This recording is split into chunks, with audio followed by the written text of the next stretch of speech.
India built good companies to actually develop software for foreign companies. Somehow India totally missed the opportunity to actually build the technology to build these telecom networks. And in India, every month we had about 17 billion new phones to the network. And that business, the electronic controls, the electronic telecom equipment that we need, in another 10 years, is going to be close to $100 billion every year, right? So it's going to exceed the import of petrol for India. So India somehow has a huge opportunity to actually build companies which can do technologies to meet these things. But then, in India, when we started the company, a lot of the products used to come from Lucent and Ericsson and Marconi and Nokia and Siemens and Huawei and so on. And somehow people in India would not believe that they actually could do products here that could compete and be better than those guys. So we actually had to build a company where we had talent that's a lot better than any one of those companies had. So ultimately, finally we probably had to get the very best engineers, so only the top 5% of the IITians we had to hire and so on. So we had to build a very high-end team. And so that, something like that, it's very hard to build in Hubli. So I think, but once the company starts expanding, I'm sure there'll be lots of opportunities for people in Hubli to participate in those kinds of economies. So, yes. Hey, Desh? Yes. Hi, Desh. It's up top here. Hey, okay. Hey, it's David Parker from the Merrimack Valley Sandbox. My question is, can you talk about the challenge of managing employees and partners when you're an entrepreneur, where the employees have their own individual self-interest at stake and they're trying to advance their career and make more money, with being their boss and trying to get the team to think of themselves as a team and not encouraging people to take credit for individual ideas? Right. Well, first of all, let me introduce David Parker in the back there. David is from Boston. He went to Harvard Business School. How many of you know Harvard Business School? It's probably one of the best schools. So he got his MBA from there, and then he built quite a few companies, about 5-6 companies, and after that he's really, for the last little while, he is very motivated to bring that skill of entrepreneurship and building companies to help the inner cities and build smaller businesses and so on. So he's just joined the Deshpande Foundation in Boston. So he works in the Merrimack Valley Sandbox, a sandbox like this that we have in the US. So please give him a big hand.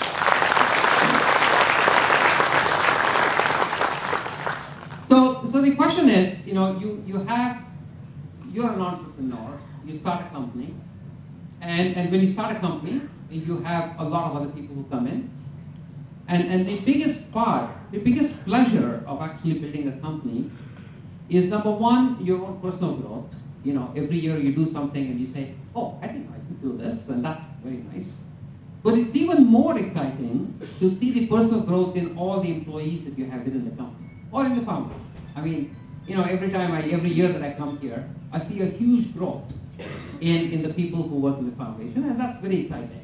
So the personal growth is a very big part of building any organization, whether it's for-profit or non-profit. But what happens if somebody grows beyond the opportunity that you can provide for themselves, right? Which is fine. I mean, if they have a high growth and if they can start their own thing, then you have to create the opportunity for them. In fact, the first company that I did, Cascade Communications, we started in 1990, and we sold the company in 1997, and we had about 1,000 employees. And after the company got sold, I sort of decided that I was not going to be a part of the new company. And out of Cascade in Boston, we had 18 different companies pop up within 18 months, right? And that was very exciting to see how people who had learned a certain culture of how to do things and enable other people to do things were able to now get out and do their own things.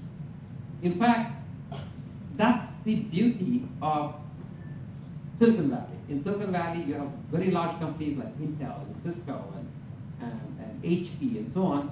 And what happens is people within those companies, they join and they grow. At some point, they leave those companies and then they start their own company. It's like having a tree and the seeds sort of spreading out and creating a forest.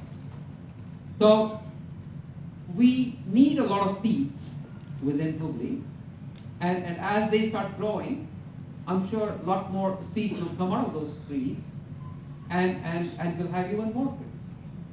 So I think a healthy organization is one where you give everybody an opportunity to grow, and if somebody grows faster than the opportunity that you can provide, you should also allow them to go on and start their own thing. It's risky. Some make it, some don't make it, but that's their personal choice. And so you create opportunity for everybody. I know you had a question? Puja.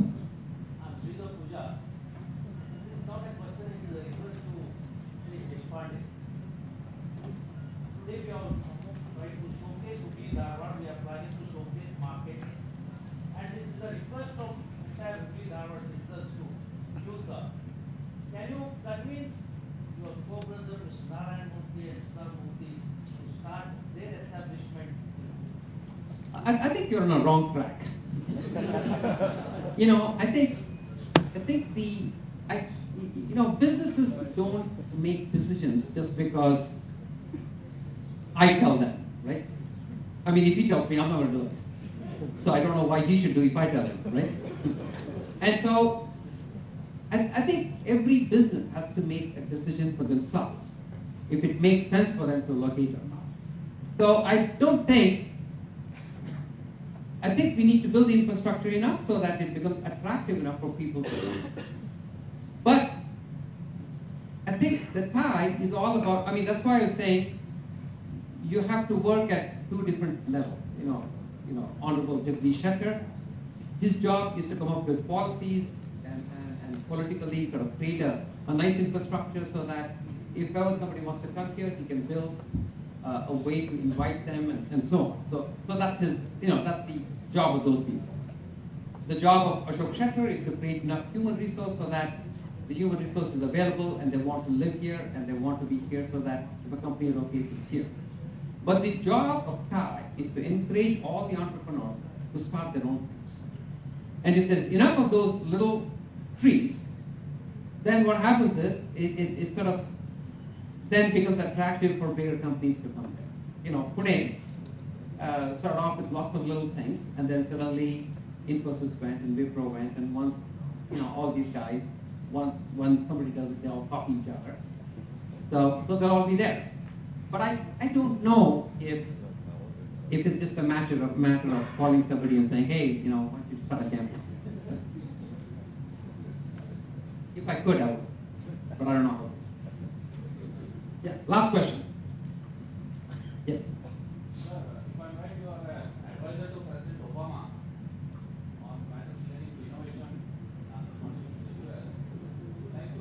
Would like to know more, because probably I think we don't use the services of our talent as much as I'd like to know more on the kind of engagement that you have with the US administration there and what probably you think that that's happening.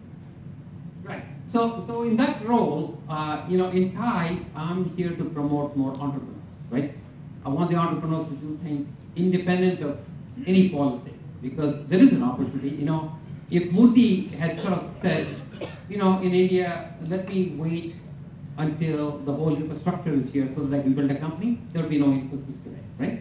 So an entrepreneur shouldn't worry about that part of it. But as a chair of the Council for Innovation Entrepreneurship, it's my job to advise the president in terms of how to build that ecosystem.